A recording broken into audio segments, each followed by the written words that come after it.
Okay, good evening, everyone. Last week of classes, we are getting close to getting through the semester. Can you all hear me?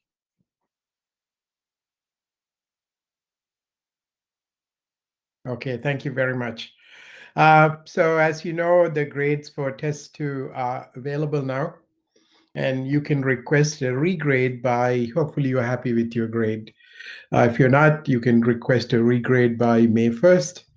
But note that the grader might might grade the entire test. So you may lose points, you may gain points. I'm not really sure. And some of you are in section 23. You should contact the TA. Grader is your recitation TA. And if you're in section 23, the grader's name is here, Ananya. You can find the contact information on Sakai.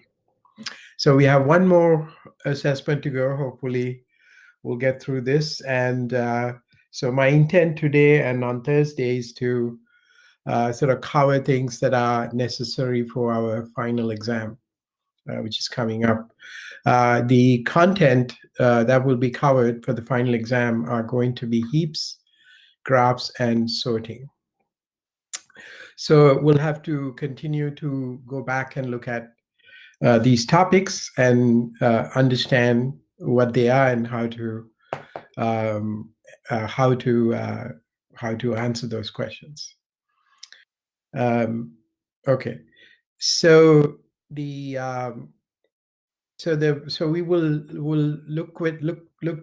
we'll think about the quicksort, the big idea.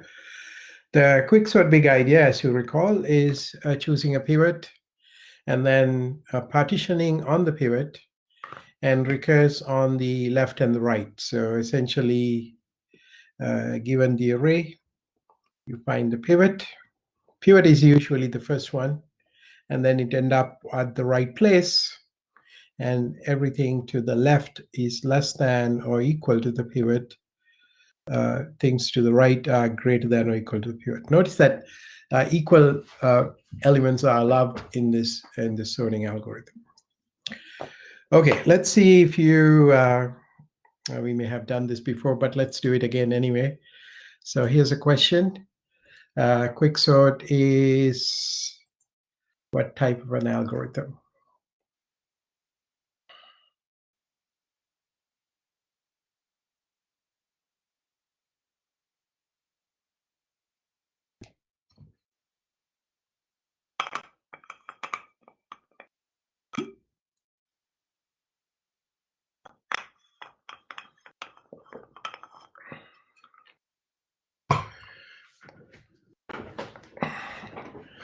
Okay, so quicksort is what we call a divide and conquer algorithm. That means we are going to try to divide the array using the pivot, and then we will try to do the same thing here and trying to find another pivot and another pivot.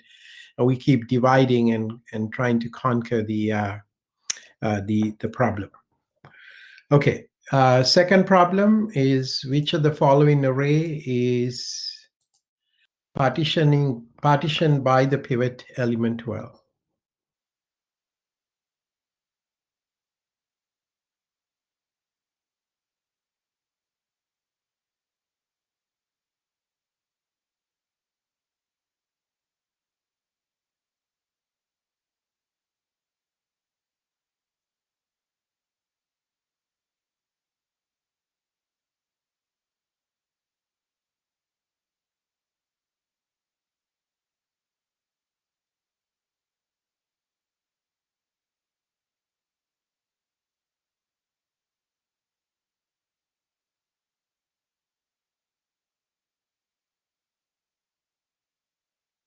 So it's a bit of a trick question. I think most people are saying D. Maybe I think I understand why you're saying D, but the intent was the answer was supposed to be C, because that was the pivot element, and anything to the left is less than or equal to the pivot. Anything to the right is greater than or equal to pivot. I should have disclosed that the pivot element was A of 3. If I said that, then I think the answer is C. All right. Okay. So what is the worst case performance of the Quicksort as you remember?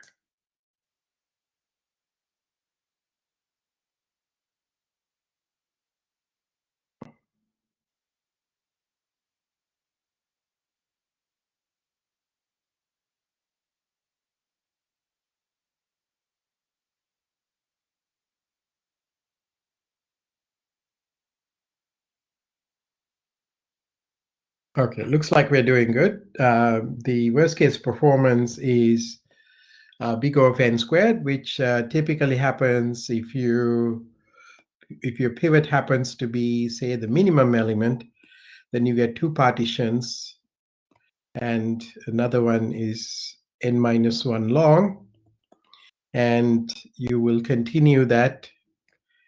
You get another element here, and the next one is n minus 2 long. And so you will have n levels of partitioning that need to happen. With each partitioning being big O of n, each partitioning step is big O of n, it's linear time, then it end up being the n times n, which is going to be n squared. So quicksort can be, worst case could be big O of n, n squared. So what is the best case quicksort? You can type it into commenter. So best case quicksort is that, best case quicksort is n log n, that's correct. But in terms of choosing a pivot, you have to be lucky enough to choose the median as the pivot. So median is the pivot in each partitioning. Okay, so I'm going to give you a challenge problem now to see if you can answer this question. The challenge question is that create an array using 1, 2, 3, 4, 5, 6, 7 that will yield this best case performance. So suppose I want to look at some permutation of these numbers and see if you can come up with a number. You have to make sure that your median is chosen as the pivot, and assume that we are not doing any shuffling. We are always picking the first element in the array segment that we're trying to quicksort on.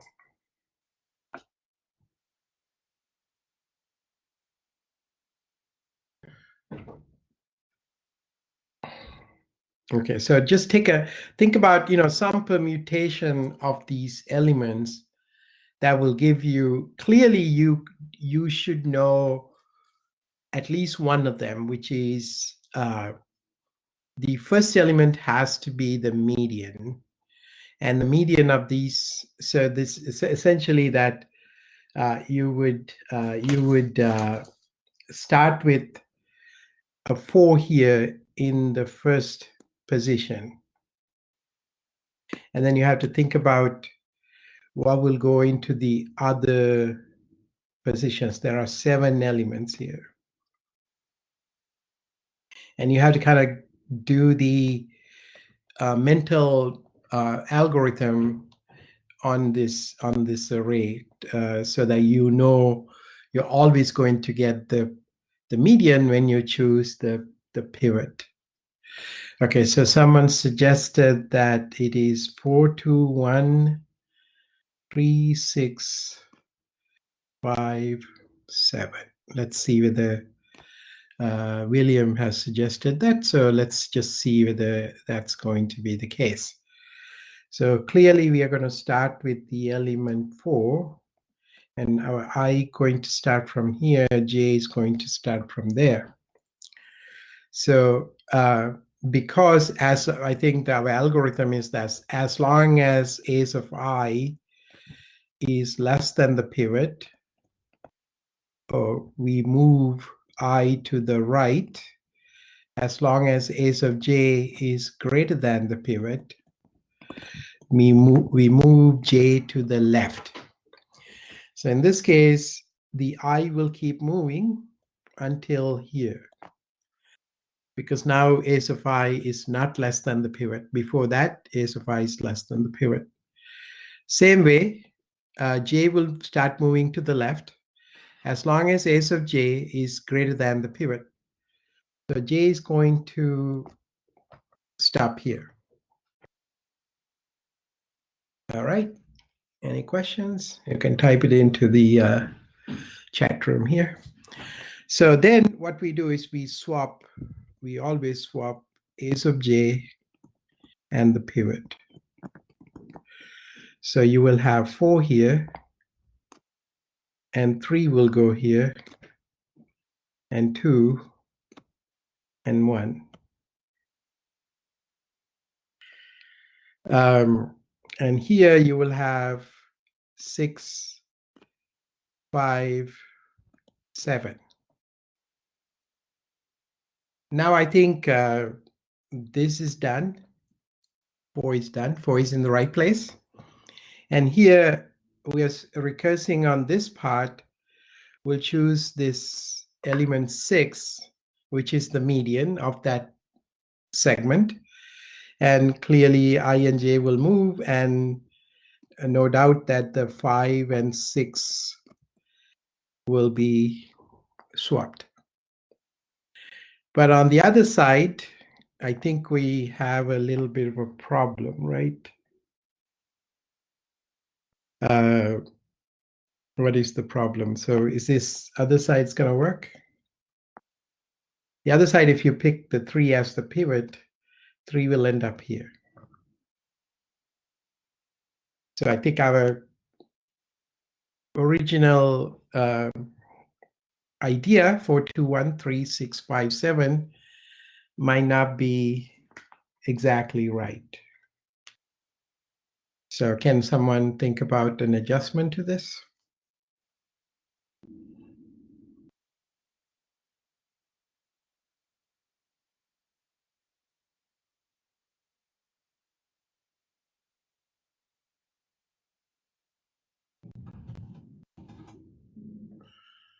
Okay, so there's another suggestion. This is 413, 413, and 2.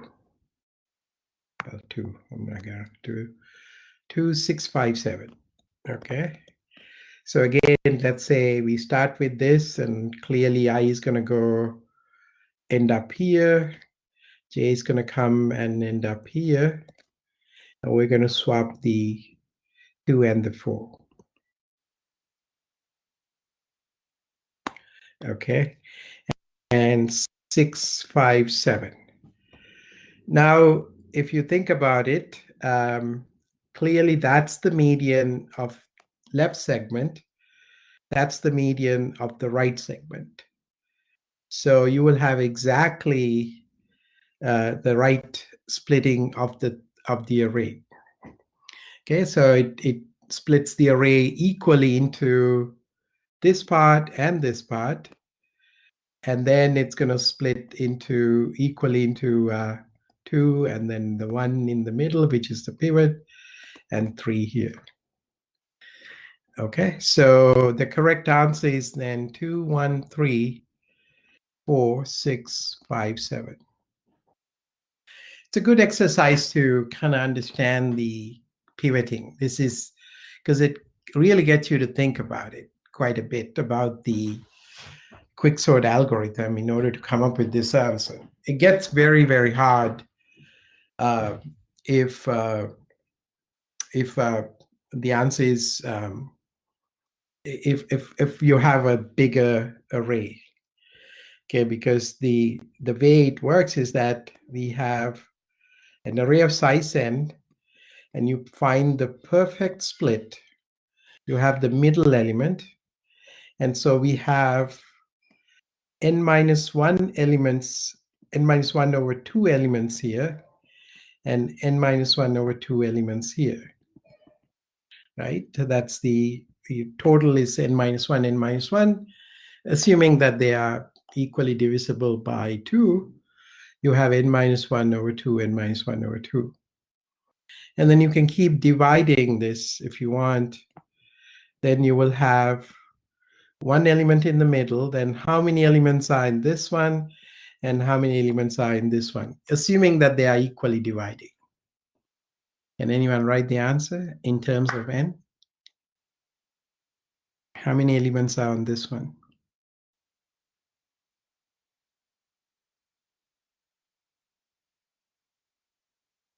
Okay, someone wrote n minus 3 over 4. Let's see if that's the case. We know that this one has a total of n minus 1 over 2. So the two of them have n minus 1 over 2 minus 1. Okay, that's because I took the middle element out. And now we have to divide that by 2. So that should give you n minus 1 minus 2 over 4. So I get n minus 3 over 4. Is that right? Oh, I'm not right. And someone can, okay, there's someone has an answer n minus 3 over 4. Very good, very good. Okay. Okay, so it's n minus 3 over 4. So you could do this assuming that all these are equally divisible by 2. They're powers of 2 or something. And you can do that. Okay. So the quicksort worst case, I think we already talked about that. The quicksort worst case is that when let me just do these things first. So quicksort worst case is that when you have a bad pivot, that's going to be the worst case. There are improvements to quicksort where you take median of 3 as the pivot. So in this case, rather than shuffling it, you're going to take the first, last, and the middle always in the array as the pivot.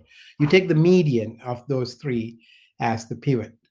So essentially, you're going to try to find the median of a's of 0, a's of, let's say, high over 2, just being very simplistic here, high over 2 and a's of high. So that's the median of the 3. And insertion sort for small subarrays. So one of the things you can do to speed up quicksort is when you keep dividing it, you might find that this is probably about, oops, let me close this here.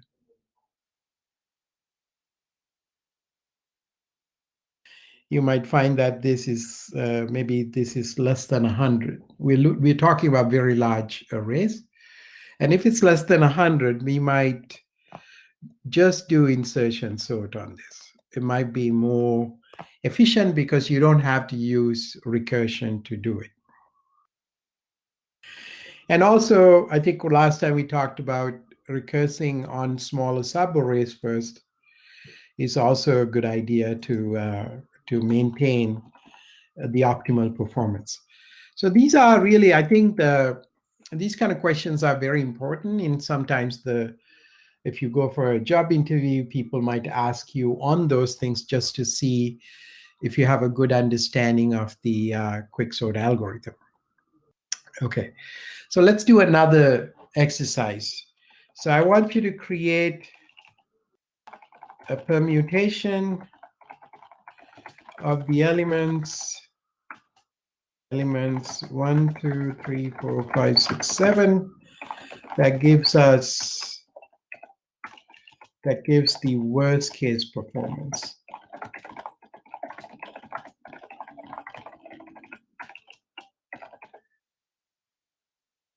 All right, the worst case performance is that, again, we are not shuffling.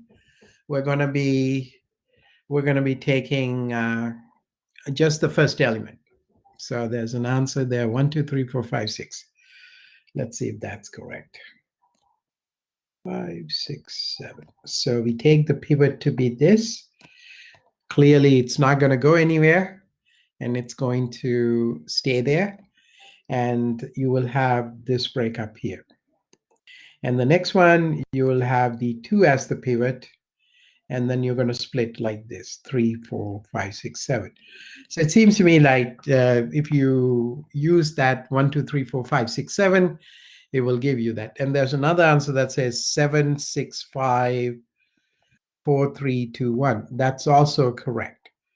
So in this case, you're going to be splitting so that you're certainly going to take the 7 here. And because that's where 7 belongs in a partition array. And therefore these are 2 examples of so you're always using the first element, not the median of the 3. Okay, so that's what we're assuming here. Okay, next I'm going to talk about heaps are going to be part of your next test. So we will talk about what's called a heap sort. That's another sorting algorithm based on heaps. And if you recall what heaps are, they have 2 invariants. That means things that doesn't change, like what's called the shape invariant. So shape invariant means it is represented as a complete tree. So a complete tree, you can think of something like this.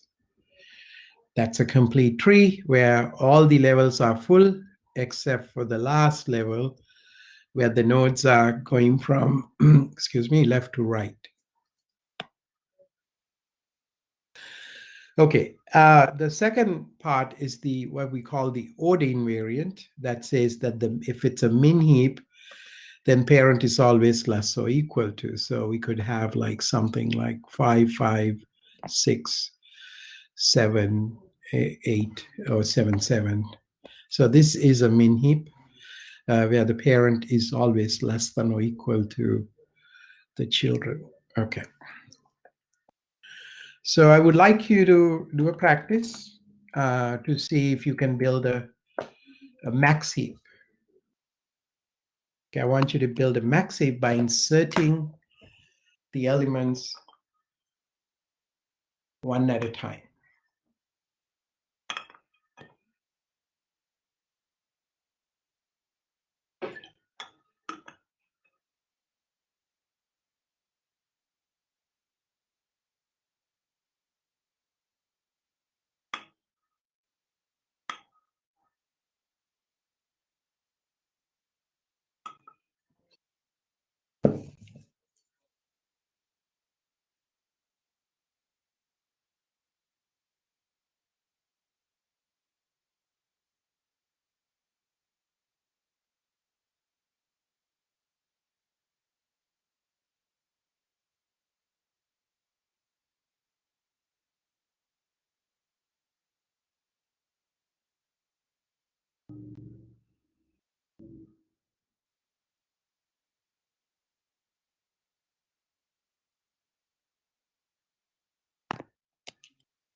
Okay, so I have been doing the drawing of the heap, and this is what I get.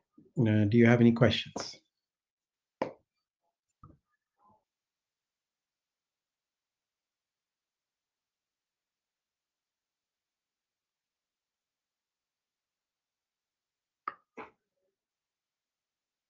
Okay, looks like we are good, and everyone knows how to build a heap by inserting one element at a time. Now, the cost of building this heap was, we know that the insert into a heap is big of log n. That's how much it costs to insert. And all elements, that is big of n. There are n elements in there. And then we have this number, big of n log n. So that seems like a sort of a very high upper bound for things. Because if you notice, not all elements, that when I did insert things, I didn't have to do log n operations. Some of them didn't even go anywhere. It just stayed wherever that was.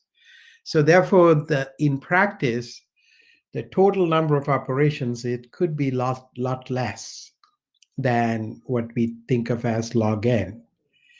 And we will talk about that in the next part called the building a heap in linear time. All right. But a rough upper bound for this heap sort for any data set. So regardless of the data set. So in this case, we had a good data set. We didn't have to move a lot of elements. Most elements just stayed there. One or two moves up and down, just up mostly. And we're swapping things. It was okay. Not a lot of operations. So mostly, if you really think about it, in practice, what we did was we still touch n things. Maybe we did like I don't know, total of some multiple of n, not log n. Okay. So the next idea is called what we call heap sort. The heap sort is a way to sort an array using the idea of a heap. So let's take a random array. So let's say 25, 16, 8, 7, 2, 32. Let's take this array. It's an array of 6 elements. Let's assume that they are in a heap. Some array, I mean, not a heap. It's not a heap yet. And when we implement heaps, we don't use the array of 0 element. We start from 1, 2, 3, 4, 5, 6. And so this is the array, but the tree representation looks like this. 25 is the root, and left and right children of 25 are at 16 and 8. Because as we know, the root I, has the children 2i and 2i plus 1. If the root is at index I, then the children are at 2i and 2i plus 1. So if I equals 1, you get 2 and 3 indices containing that.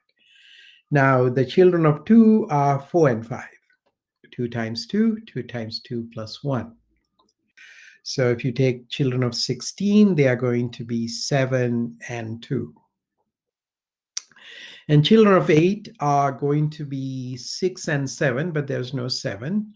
So 8 will have the child 32. So what we're going to do is we're going to build a Max-Heap out of it. Okay, so what we're going to do is our first operation is building a Max-Heap. So let's build a Max-Heap using bottom up, sift up. I'll explain to you what that means. Okay, so we do have this tree, complete tree. We know it's not a max heap because certain elements, like for example 32, should not be there. Okay, so the way we are going to do this is to assume that everyone in the leaf node is a heap by themselves. If you just look below that, okay, because if you take a heap and if you take a subtree of a heap, that is another heap, right? For example, 16, 7, and 2 is a heap by itself. 8 and 32 could be a heap by itself. So what we're going to do is we're going to just assume that all the elements at the lowest level or the leaf level are heaps by themselves. And then we're going to start from the next level this 8, and see if I can fix it. So for example, I will look to left and right. In this case, there is no right. And see if any one of them is bigger than me, because I'm a Max-Heap. And so therefore, what should I do? I am going to swap, because 32 is bigger than 8. I'm going to swap 32 and 8. Now, if you look at that subtree, which contains 32 as a root, that's also a heap right now. It's a max heap. And if you look at 16, so this is okay now. If you look at 16, that's also a heap. 16, 7, and 2 is a heap. Now we look at 25. So we're fixing things. So we look at 25 and say, is that a max heap now? What should I do to fix it?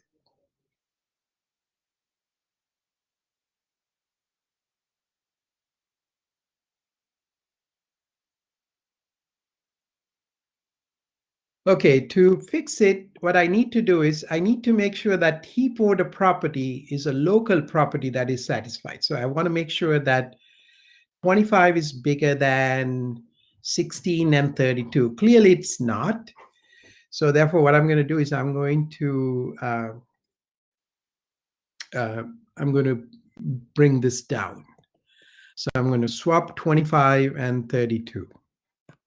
In fact, I find the max of the two. It's very important to find the max of 16 and 32, which is 32. Then I replace, I swap. In other words, I shift. I think it's not down. I guess it's down, right? So you're going to bring it down. So 25. Now I look at 25 and 8, because by doing that, I may have broken something, maybe not. Because, but in this case, 25 is bigger than 8, and I'm okay. So here's your max heap. So again, the number of operations we had to do were quite small. We didn't really do much. And now if I draw,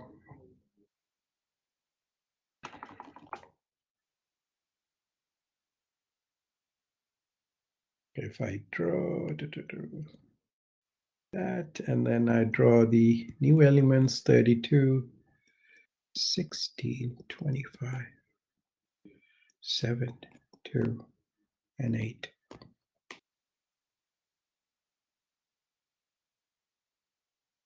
Okay, so that's a max heap. All right, so here's how the heap sort works. So the goal of the heap sort now is to sort things. So what we're going to do is the following. We perform, while the heap is not empty, we perform delete max. Okay, and then put the max at the final place. Like for example, I want to delete max. I want to delete 32, but what I will do is I will delete 32 by placing 32 here. So essentially, I will swap 8 and 32. So 8 has gone here now. And now it's not it's not a max heap anymore.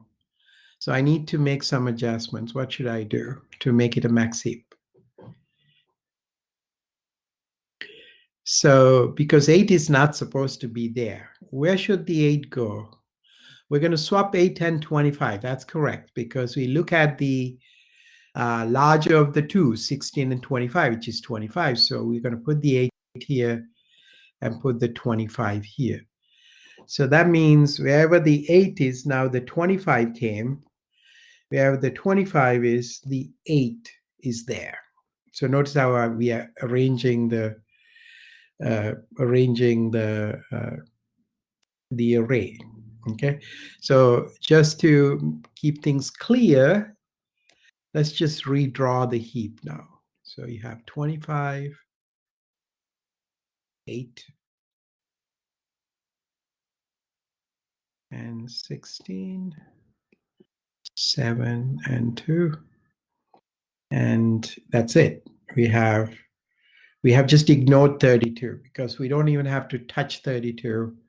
And now we have a heap of size 1 less. So this is size -1, 1 less than the previous one. Now we do a delete max again. So delete max is essentially swapping 25 and 2. You always swap with the last element. So let's swap 25 and 2. So on the array, you can see that what I did. So 2 comes here, 25 comes here. Okay, now we got to bring down, make sure that 2 is in the right place. Right now, 2, 16, 7, and 8 are not forming a max heap. So what should I do?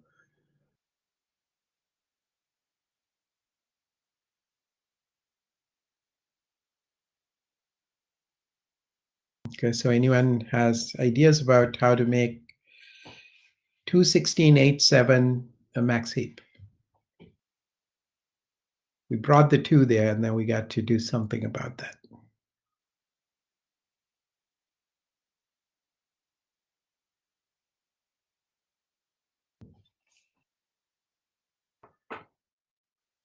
Okay, swap 16 and 2. Very good. Okay.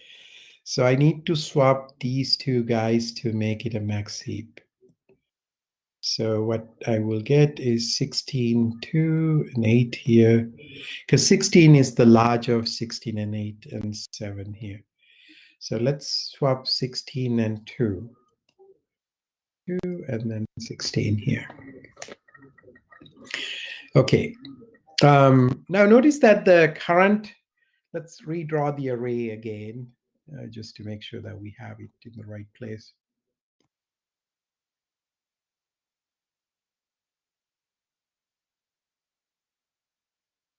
So this is how it looks like. Now, if you look at the heap, the root and the children 2 and 8, it looks nice, looks good. Okay. And now we continue this process. Now you can see that what is happening here, right? Because the delete max actually takes care of this part now is sorted. So it's always during the heap sort, the tail end of the array getting sorted one by one.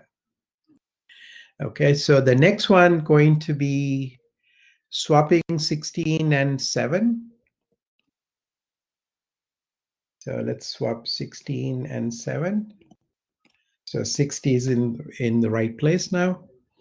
So we just have to bring 7 down. So it will look like we need to swap 7 and 8 because 8 is bigger than 7. So it will be 8 here and 7 here. So we have the heap 8 to 7. And notice that the 16, 25, 32, again, what we do is we always, when we delete something, we put the element at the end. And now we have 8 to 7. Again, we're going to delete the max. Delete the max means that we're going to swap these two guys. So we're going to swap 8 and 7. And now 8 is in the right place.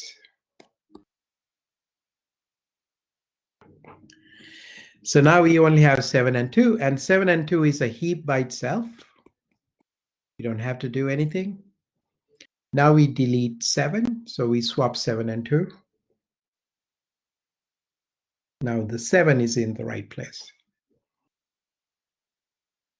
And the 2 is the only thing left. So at this point, you can stop. We can stop, and I think there was a question about, do we need to swap 2 and 7 before swap 16 and 7? Which step are you referring to? I don't think I did anything wrong, but does anyone see is there a problem here?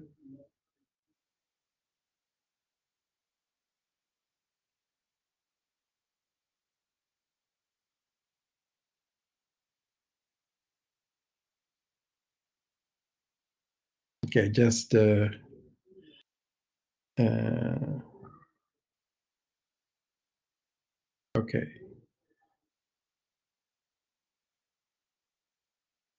All right. I think I did okay. Before you insert 6, it's not a Max-Heap because 2 is above 7. Before I inserted 16.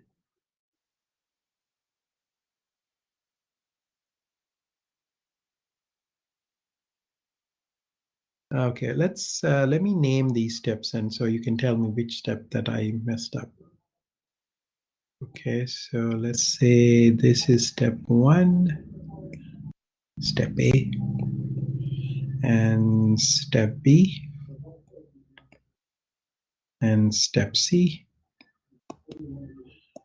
Which step is it?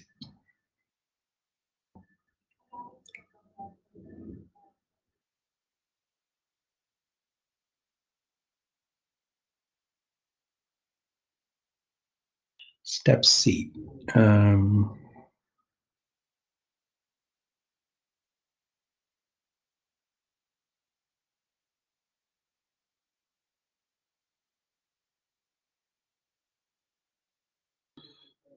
not sure why we need to swap 2 and 7. Are you talking about the tree or the array?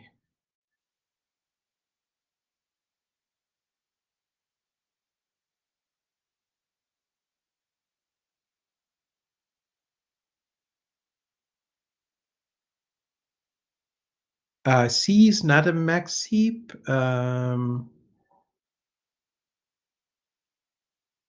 Oh, 2 and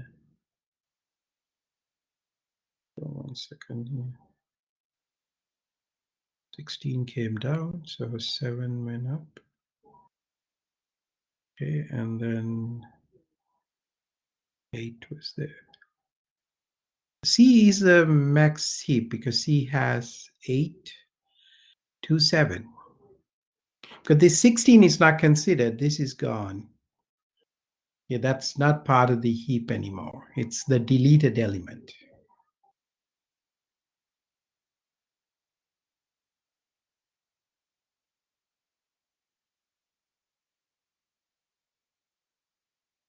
Oh, wait. 2 is above 7. Oh, I see. 2 is above 7. 25 and 2, and then 2. And oh, yes. I think you're right. Okay, so this should have been 7 here, 2 here. So how is that changing things? So, okay, what does the array look like? What step was that? So that's the step up to 16, and 7 and 2 is swapped.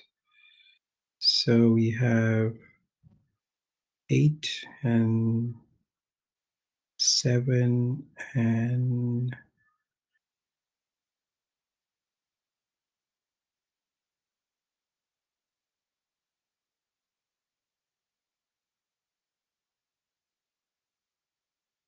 Okay. So let me just start from this step and see if I can recover some things. And okay, so 2 and 7. So that's correct now. So we have. It's very hard to go back and do these things. You have to. I think there's some kind of a swap that needs to happen there. Okay. It's correct. So I made a mistake with the 2 and 7. So at least you get the idea. I don't want to redo this again because I think we will be spending a lot of time going through this. These things you have to carefully do it and go back and check it and so on. I usually do this, just create arrays and do things, and I don't have anything written down before the class, so it's just sometimes it could be the case, but at least you get the idea. The idea is that you delete the max, put that at the end of the array, and then just go from there. Okay. So okay, so I want to ask you some questions here.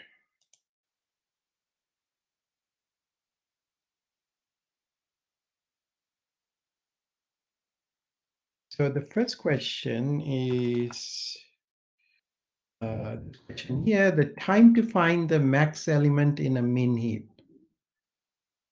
How hard it is to find the max element in a min heap.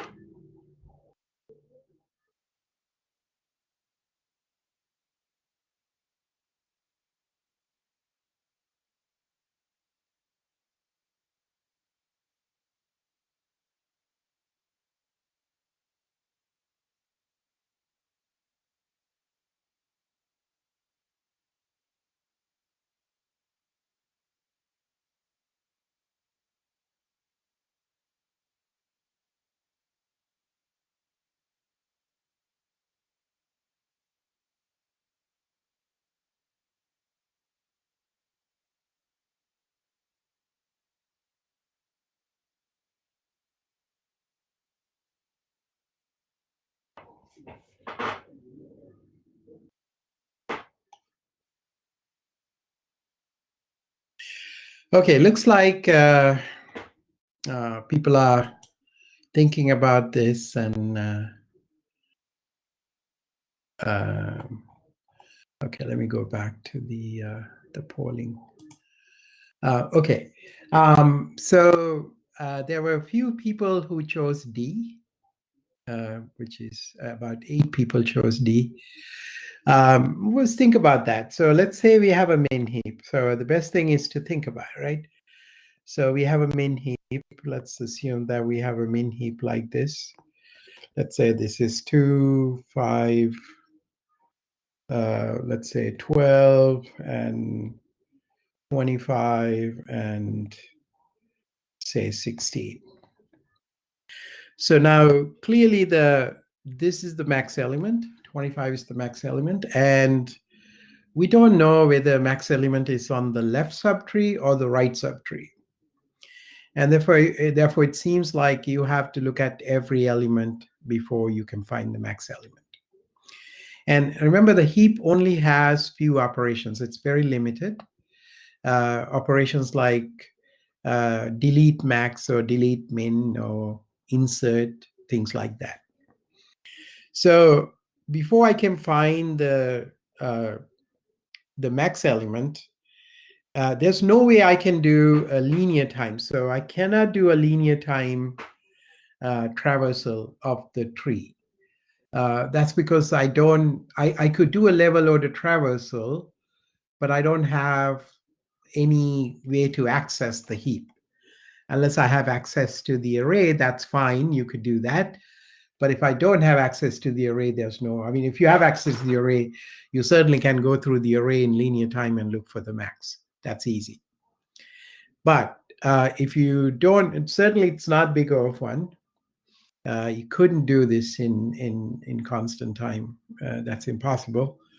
And it is not log n.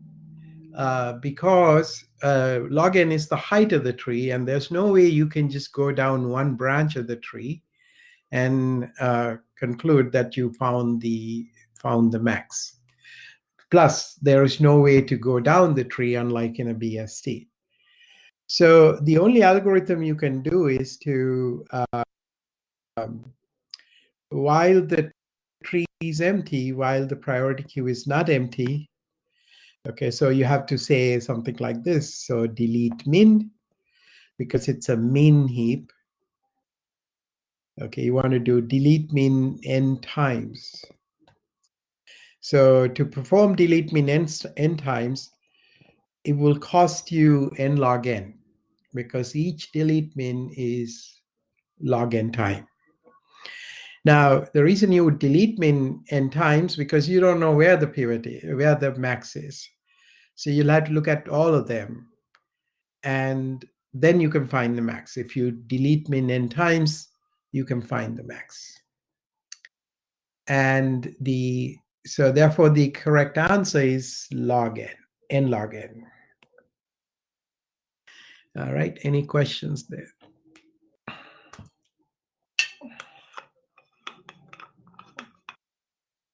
Okay, so this is one of those hard questions, I guess. You have to think about it. Probably, maybe an interview question and so on. Okay, so here's another question. Here's a method that should be familiar to you.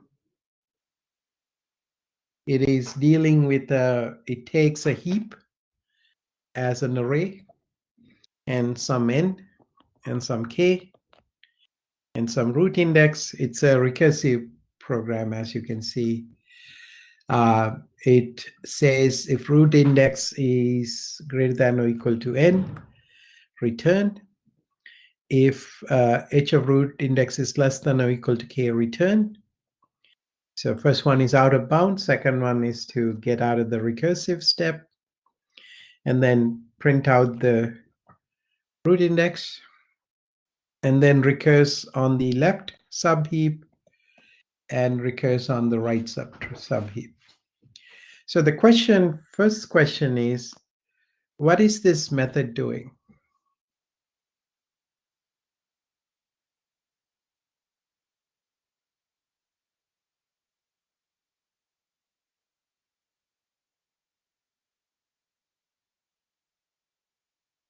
Yeah, finding all values that are greater than k. So all values greater than or equal to k.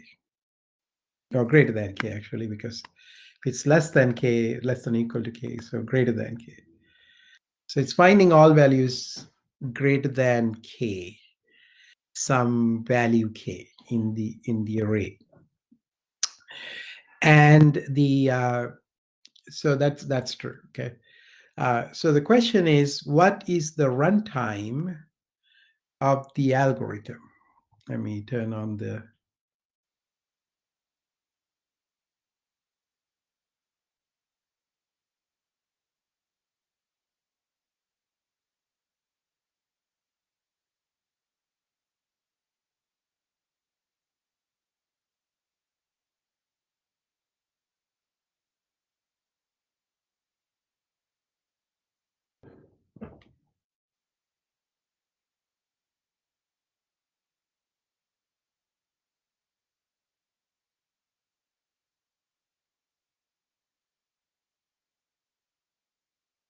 Okay, interesting choices between C and D.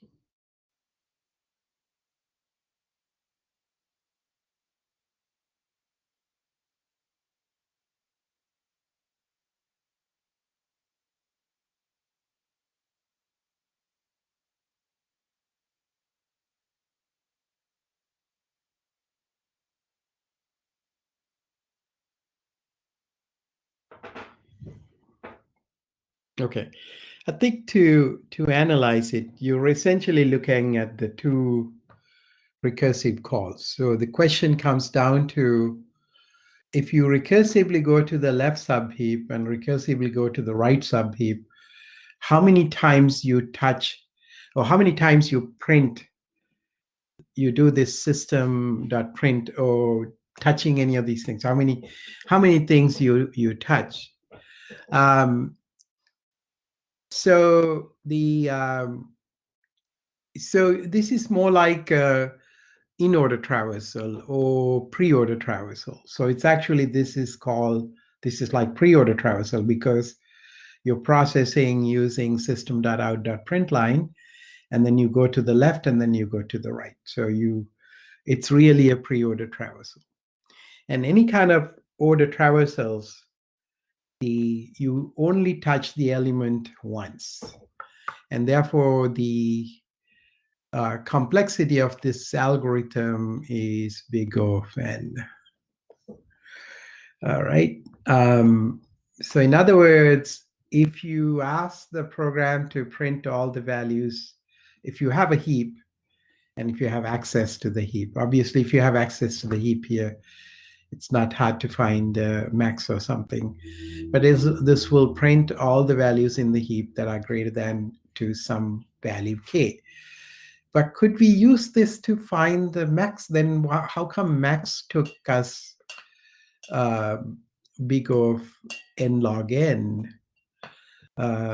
You think it's possible to use this method to find the max of the heap?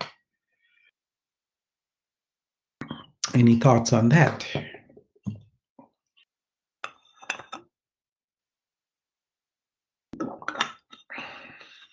Now, so my thinking is that this method gives you anything. If you know k, it'll give you all the elements that are bigger than k. But you don't, you're looking for the max, so you don't know the max. So you couldn't ask it to give you the highest element, or elements above that is just no elements above that, and so on. Okay, so the correct answer to this question is big O of n. Okay, so I'm going to give you an interweave question, and we will go one at a time. This is not multiple choice, and so some interweave questions look like this. Which sorting algorithm is best in the following scenarios? Suppose you have a large random data set. You can think about it while I'm typing this. Or you have a list data that is almost sorted, or data that has large number of sorted clusters. Need an algorithm that always guarantees n log n. Need an algorithm that will never have the worst case big O of n squared. Need an algorithm that can sort in big O of log n.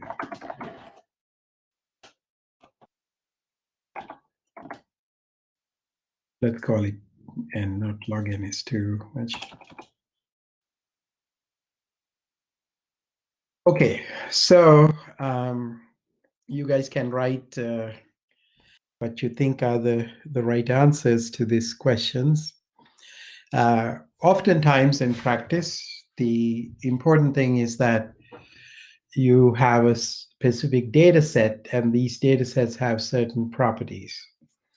And you know something about the data set because you know the context or the domain that data set came from. And based on that, if you have to make the decision to decide what sorting algorithm to use, then you have to think about it. What sorting algorithm is the best one to use? Okay. So let's go with this. I think I see the answers coming in. Looks like if you have a large random data set, and that's the ideal thing for Quicksort. So the answer should be Quicksort. If you don't know anything about it other than the randomness, and also there are two things that are very important here. They are large and random. Okay, so whenever you have large and random, that's the case. So let's suppose that we have a large data set that's almost sorted. In that case, if a data set is almost sorted, it's not a good idea to apply Quicksort or any other sort. The best algorithm is insertion sort.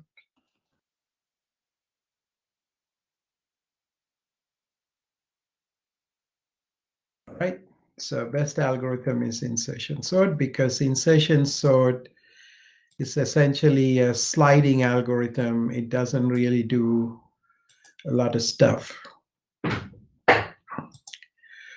Okay, the third one says you have a data set that has a large number of clusters that are sorted. So like you have a very large set, but you have these clusters that are already sorted. Very large number of clusters that are already sorted.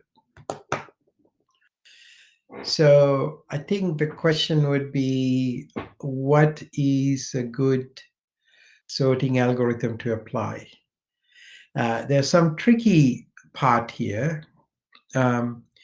It sounds like, I think some of you thought insertion sort would be good.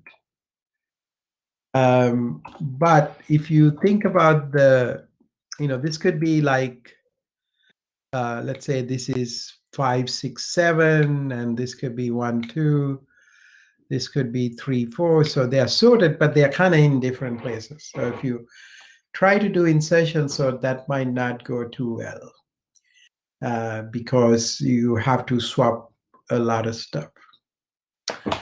And so if you have sorted clusters, probably the merge sort is a good choice, because if you know in the merge sort, you always merge two things that are sorted.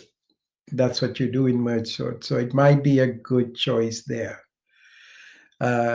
If you knew other properties of the sorted clusters, you might think about perhaps insertion sort. Insertion sort will work if your sorted clusters are like, maybe this is 1, 2, 3, this was 5 and 6, this is 8 and 9. So if you knew that the sorted clusters are sorted by themselves, that means the first cluster is smaller than all the elements in the first cluster is smaller than all the elements in the second cluster, and so on. You can find very nice insertion algorithm. Insertion sort might work well there. Okay. So the fourth question is, we want to get an algorithm that always guarantees n log n. Clearly, that's the merge sort. Merge sort that guarantee n log n. Fifth one says, need an algorithm that will never have the worst case O(n) squared. Now, that immediately eliminates insertion sort, selection sort, and also quicksort. So we could do either merge sort or heap sort. Heap sort is also consistently n log n. So we could use merge sort or heap sort.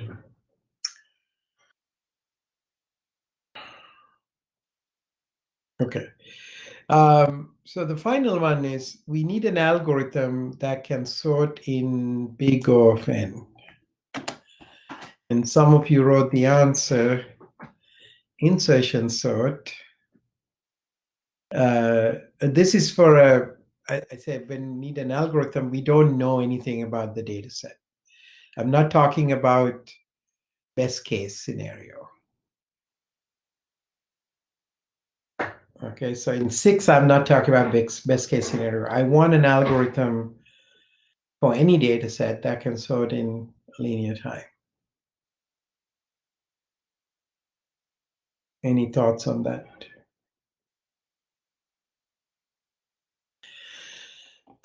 Yes, things like radic sort, we didn't talk about it, but this is actually impossible.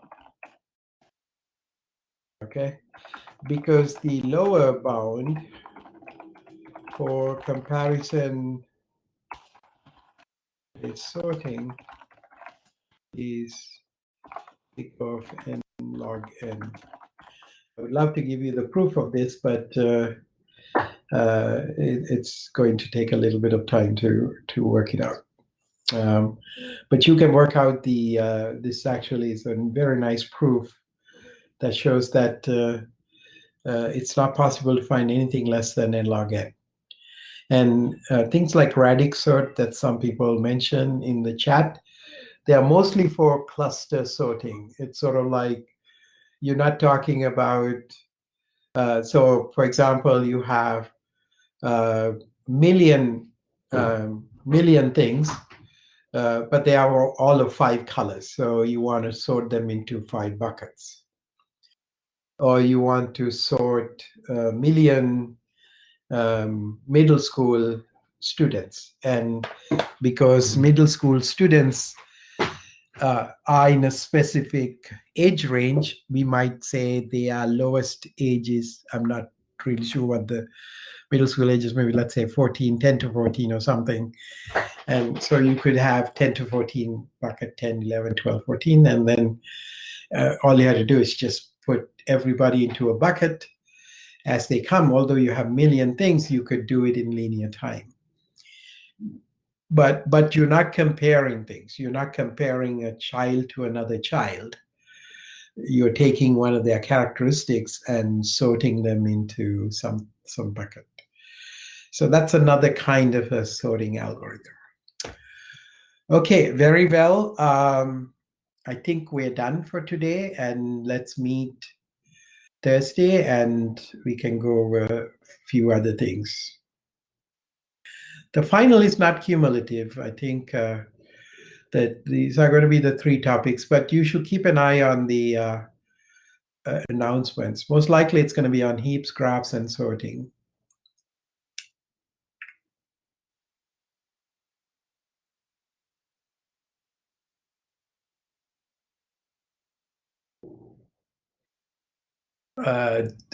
Yeah, if I can, I will say something about the final next time, but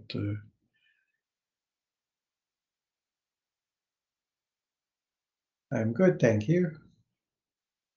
So you're welcome to leave, but if you are here, and I'm happy to have a discussion with you. Yes, we have last class on Thursday. Staying healthy, yes. That's because I'm not going anywhere, so I'm healthy. So it's not a big accomplishment, but I'm healthy. Watch any good shows or movies? Very good question. You know something? I've been watching something really weird, like Twilight Zone. I don't know if you guys like those movies. These are like movies from the 60s, and they're really creepy movies. I've been watching them on Netflix.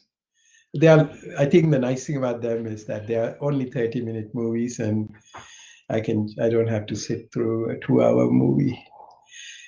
On Netflix, they have all the episodes. I mean, they are really weird stories, and looks very primitive compared to the technology we have today. But it's kind of nice to see what they were thinking in the 60s, a long, long time ago.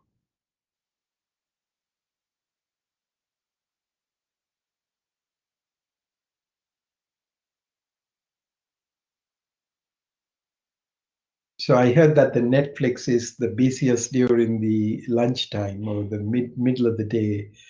It could mean few things. That means people are not really working; they're watching movies, and I don't know. So Is the final going to be more logic or code based? I think it's going to be a mix of the things. So there could be some small program completing programs and also conceptual questions based on analysis and things like that.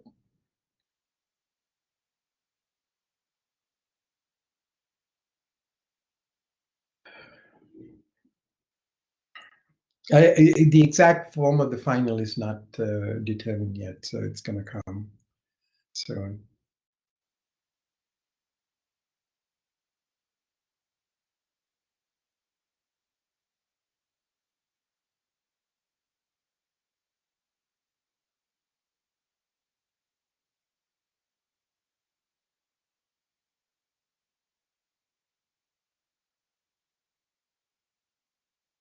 JavaScript framework. Not sure I'm the right person to advise you on that one.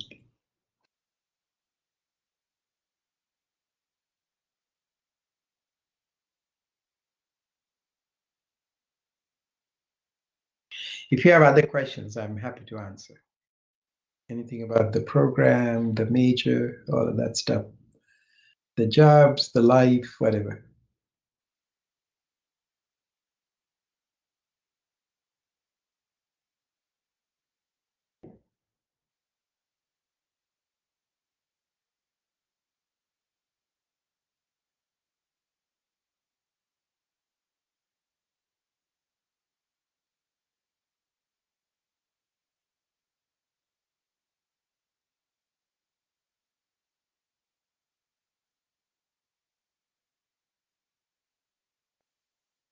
So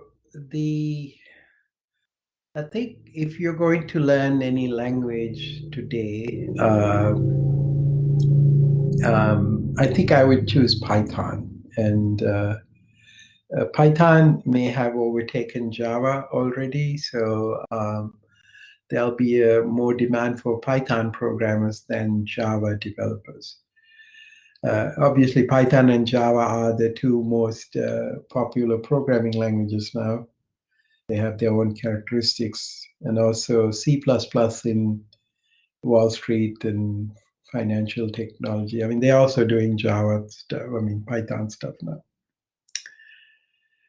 The budget cuts, yes, there's a possibility that the budget cut could affect. The last word I heard was that we cannot hire a support staff. So if there's no support staff, there's going to be less classes, unfortunately. Hopefully, it'll be temporary, I hope. Maybe just the fall semester, but maybe come back in the spring.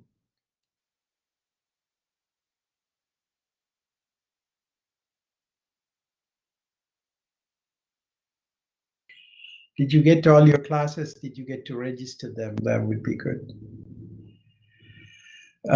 Yes, Linux OX. I have worked a lot with the Linux. In fact, I think I shared with some. I have I've taught courses in Linux and C. It's a great OS to work with, and I have some. If you send me an email, I can send you some content that I have written for Linux.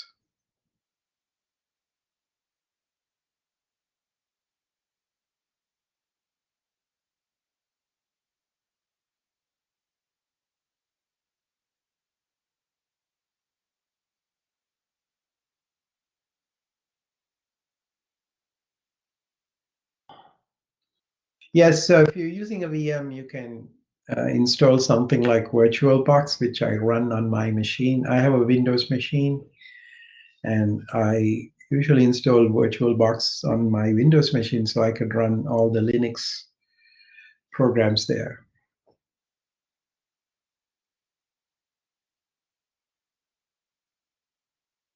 I would suggest installing VirtualBox.